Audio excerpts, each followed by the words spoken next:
संयुक्त विपक्ष ने एक स्वर में इस सरकार को घेरा और एक संयुक्त विपक्ष ने जेपीसी की अडानी महाघोटाले पर बात की। हम ईडी जा रहे थे, हमारे सांसद 200 सांसदों को 2000 पुलिस फोर्स रोकता है। हम संसद में जहां धरना करते हैं वहां पर मार्शल आते हैं, हमारे माइक बंद कर दिए जाते हैं और विपक्ष की सबसे मजबूत और प्रखर आवाज को विपक्ष के ही नहीं सदन से ही निष्कासित कर दिया जाता है, एक मैच फिक्स करके, एक रिवर्स इंजीनियरिंग करके। राहुल गांधी जी ने 7 फरवरी को सवाल पूछे अडानी पर, उनकी आवाज को बंद करने का काम लगा मोदी सरकार को कि वो कर देगी, लेकिन असलियत ये है कि जब समूचा विपक्ष एक साथ खड़ा होता है तो सरकार बौखला जाती है। राहुल जी के सवालों से ये सरकार बैकफुट पर है और इसीलिए अब हर उस आवाज का दमन करना चाहती है जो खड़े होकर इनसे सवाल पूछेगा। एक भी सवाल इनसे अनकंफर्टेबल पूछ लीजिए, बेरोजगारी, महंगाई, आर्थिक असमानता, किसानों की दुर्दशा, चीन का अतिक्रमण और सबसे बड़ा मुद्दा अडानी महाघोटाला। ये सरकार अब हर उस आवाज का दमन करने को तैयार है जो इस तरह के सवाल पूछेगा या तथ्यों को सामने लाएगा। बड़े बड़े खुलासे हुए, चाहे वो अडानी महाघोटाला हो, चाहे वो चीन का अतिक्रमण हो। मुझे खेद के साथ कहना पड़ता है, जब अधिकांश मीडिया को पीएमओ का एक चपरासी व्हाट्सएप के माध्यम से चलाने की जरूरत करता है तो alternate media, digital media, social media पर खबरें आती हैं। आज इस सरकार ने उन आवाजों के भी दमन की बात करी और उसमें आपके जैसे डिजिटल प्लेटफॉर्म्स, आपके चैनल्स के डिजिटल प्लेटफॉर्म्स, आपके अखबारों के डिजिटल प्लेटफॉर्म्स भी शामिल हैं। आईटी अमेंडमेंट रूल इस सरकार ने नोटिफाई कर दिया है। ये जनवरी में ड्राफ्ट निकाला गया था और कंसल्टेशन की बात करी गई थी। कोई व्यापक चर्चा इस पर नहीं हुई। जो स्टेक होल्डर्स हैं वो संतुष्ट नहीं है उस चर्चा से और उसके बाद भी रातों रात इसको नोटिफाई कर दिया जाता है। ये आईटी अमेंडमेंट रूल तब नोटिफाई किए जा रहे हैं जब आईटी एक्ट 2021 की ऑलरेडी कोर्ट्स में है, सुप्रीम कोर्ट के सामने है। सुप्रीम कोर्ट को अभी उस पर चर्चा करनी है और उसका संज्ञान लेना है। तो ऐसी क्या जल्दी है? और अब जो जनवरी में आया था उसमें फेक न्यूज के खिलाफ पीआईबी फैक्ट चेक करेगा।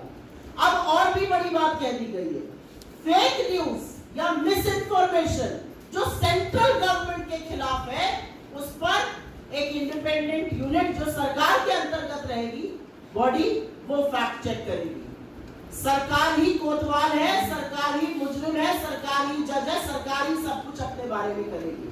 तो अगर आप कोई सवाल सरकार से उठाते हैं जो कि असहज है तो अब ट्विटर, फेसबुक, यूट्यूब, व्हाट्सएप, तमाम ऐसे प्लेटफॉर्म्स को सरकार ने अपने आप को एक एकाधिकार दे दिया है, एक छत्र राज दे दिया है कि वो उनसे कहकर उस न्यूज को हटा सकते हैं। लेकिन ज्यादा कुछ कहने से पहले सरकार के ट्रैक रिकॉर्ड की बात कर लेते हैं। आपको याद होगा 2019 में चुनाव के जस्ट पहले आप ही के एक साथी ने बहुत बड़ी एक स्टोरी लगाई थी कि हिंदुस्तान में बेरोजगारी 35 साल में सबसे ऊपर है। सरकार की फैक्ट चेक यूनिट ने उसको फेक न्यूज बताया था और 31 मई को जब मोदी जी शपथ ले रहे थे तो एनएसएसओ ने वो डेटा जारी किया और 45 साल में सबसे ऊपर बेरोजगारी थी। तो जिसको आप चुनाव के पहले फेक न्यूज बता रहे थे और उस डेटा को आपने एनएसएसओ को निकालने नहीं दिया, वो 3 महीने बाद डेटा भी सही था, खबर भी सही थी, सरकार को बचाने का काम खुद सरकार ने किया था फेक न्यूज के। रिपोर्टर्स कलेक्टिव ने एक स्टोरी करी मार्च में 2022 में, उन्होंने कहा कि आधार जो है वो मिड डे मील स्कीम्स के लिए, जो पोषण की स्कीम होती है बच्चों के लिए, वो मैंडेटरी कर दिया जाएगा। सरकार की यूनिट ने उसको जून में फेक न्यूज बताया कि ये फेक न्यूज है और अगस्त में विमेन एंड चाइल्ड डेवलपमेंट ने एक नोटिस जारी किया और कहा कि आधार मैंडेटरी नहीं होगा। अगर वो फेक न्यूज थी तो आपको ऐसा क्यों करना पड़ा? सवाल सिर्फ इस बात का है, अगर वो फेक न्यूज थी तो आपको नोटिफिकेशन क्यों जारी करना पड़ा? तीसरी स्टोरी मैं बताती हूँ। गलवान में हमारे 20 जाबाजों की शहादत होती है। आप में से बहुत लोगों ने माध्यम से पुष्टि कराई, आपने स्टोरी चलाई कि 20 जाबाजों की शहादत हुई है, झड़प हुई है गलवान वैली में, और उस खबर को आप इस देश के सामने लाए।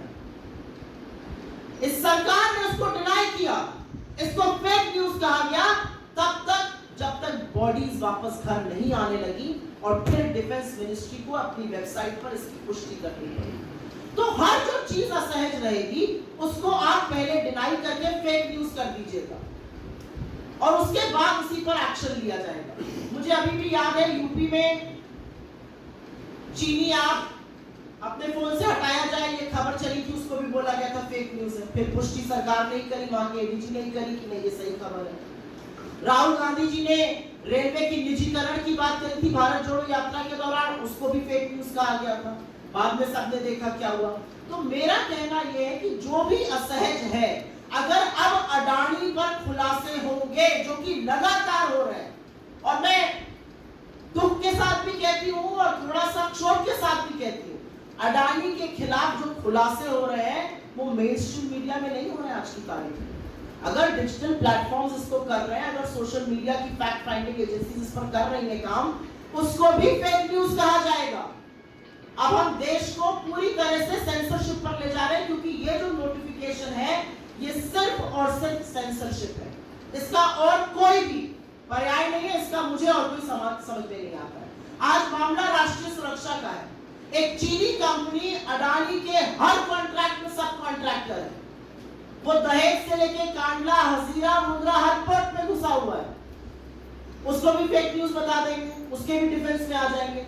तो सवाल आज ये है कि क्या विपक्ष की आवाज को दबाते दबाते सरकार अब स्वच्छंद मीडिया, सरकार अब पूरी तरह से सेंसरशिप पर उतर आई है, और ये जरूरी है कहना।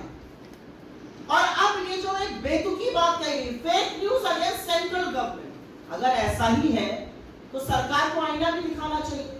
भारतीय जनता पार्टी से ज्यादा बड़ी फेक न्यूज फैक्ट्री दुनिया में कोई नहीं है, और फेक न्यूज के सरगना जितनी भारतीय जनता पार्टी की आईटी सेल के हेड और आईटी सेल के लोग हैं, उनसे बड़े कोई नहीं है। लगातार उनका झूठ पकड़ा जाता है, और हम ही नहीं, सोशल मीडिया प्लेटफॉर्म्स भी उसको वेरीफाई करते हैं कि ये मैनिपुलेटेड मीडिया है, ये आउट ऑफ कॉन्टेक्स्ट मीडिया है, ये फेक न्यूज है।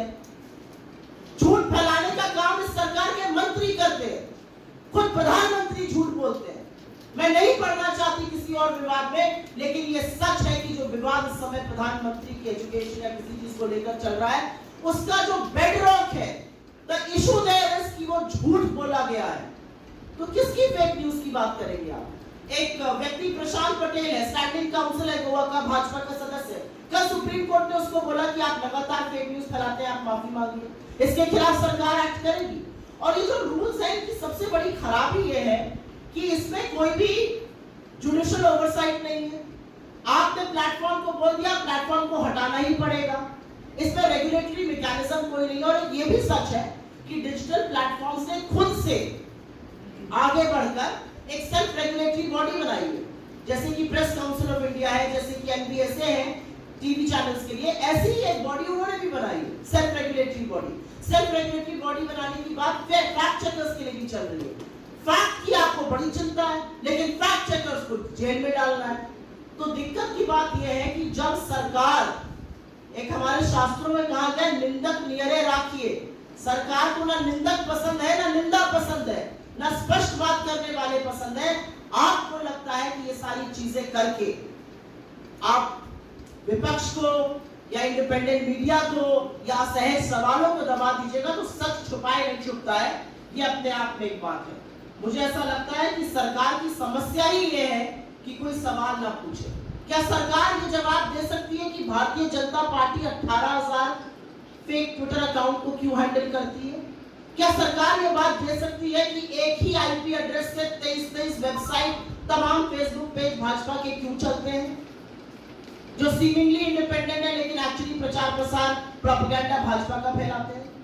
अगर आप फेक न्यूज पर क्रैकडाउन कर रहे हैं, तो सबसे पहले तो भारतीय जनता पार्टी के फेक न्यूज तंत्र पर क्रैकडाउन करिए।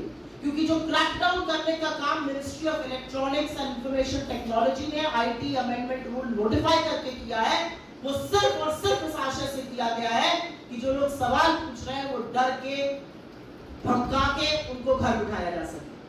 आप एक व्यक्ति को चुप करा दीजिएगा, आप 2 व्यक्ति को चुप करा दीजिएगा, लेकिन आज तो जनता खड़े होकर पूछ रही है कि ये सरकार, मोदी जी और उनके सारा तंत्र आज अडानी को बचाने पर क्यों तुला हुआ है। आपके सवालों का स्वागत है। If I may just make a quick statement.